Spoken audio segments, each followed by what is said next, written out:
ঘুরতে গিয়ে গভীর জঙ্গলে রাস্তা হারিয়ে ফেলল সুমন। সামনে দেখতে পেল একটা পোড়ো বাড়ি, যেখানে টিমটিম করে জ্বলছে লণ্ঠনের আলো।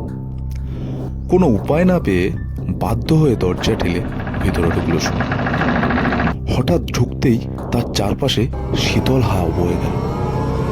ছাদের এক কোণ থেকে কেউ কর্কশ স্বরে বলে উঠল, কেন এসেছিস এখানে? সুমনের মেরুদণ্ড থেকে হিমশীতল রক্ত বয়ে গেল যেন। সুমন পালানোর জন্য এক দৌড় দিল দরজার দিকে, কিন্তু দরজা আপনা থেকেই বন্ধ হয়ে গেল। পিছনে ফিরে দেখলো একজোড়া জলজলে চোখ তাকে এক দৃষ্টিতে দেখছে। হঠাৎ ভয়ে সুমনের হৃদয় স্পন্দন বন্ধ হয়ে যাওয়ার উপক্রম। আচমকা একদল চাপা হাসি, আর চারিদিক নেমে এলো অন্ধকার। ধন্যবাদ। আমি শুভজিৎ। আগামী দিনে আরো ভালো গল্প নিয়ে আসবো। সবাই পাশে থাকবেন।